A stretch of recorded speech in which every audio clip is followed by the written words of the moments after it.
دفعہ کا ذکر ہے کہ ایک ننھی سی گلابی پری جس کا نام فریا تھا بادلوں کے اوپر ایک جادوئی دیس میں رہتی تھی۔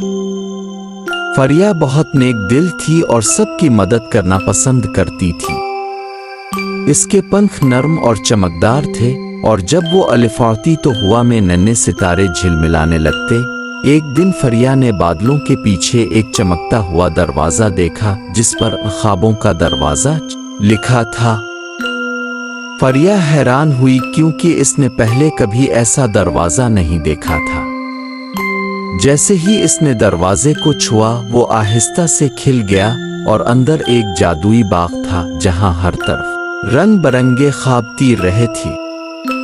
کچھ خواب بچوں کے تھے جو تتلیوں کے ساتھ کھیل رہے تھے، کچھ خواب جادوئی قلعوں کے تھے اور کچھ چاکلیٹ کے پہاڑوں کے۔ اچانک فریا نے دیکھا کہ ایک ننھا سا نیلا خواب اداس بیٹھا تھا۔ وہ خواب ایک بچے کا تھا جو الفاڑنے کی خواہش رکھتا تھا مگر اس کا خواب پورا نہیں ہو رہا تھا۔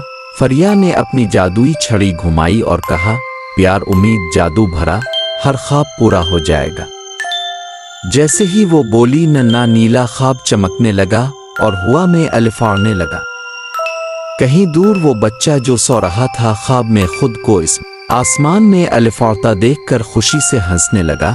فریا بہت خوش ہوئی۔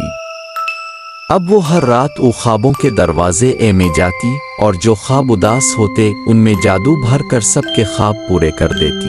کہتے ہیں کہ جب بھی کوئی بچہ اپنے خواب میں جادوئی تتلیاں، چمکتے ستارے، الفاڑنے والے قلعے دیکھتا ہے تو سمجھ لو کہ گلابی پری فریا وہاں آئی تھی۔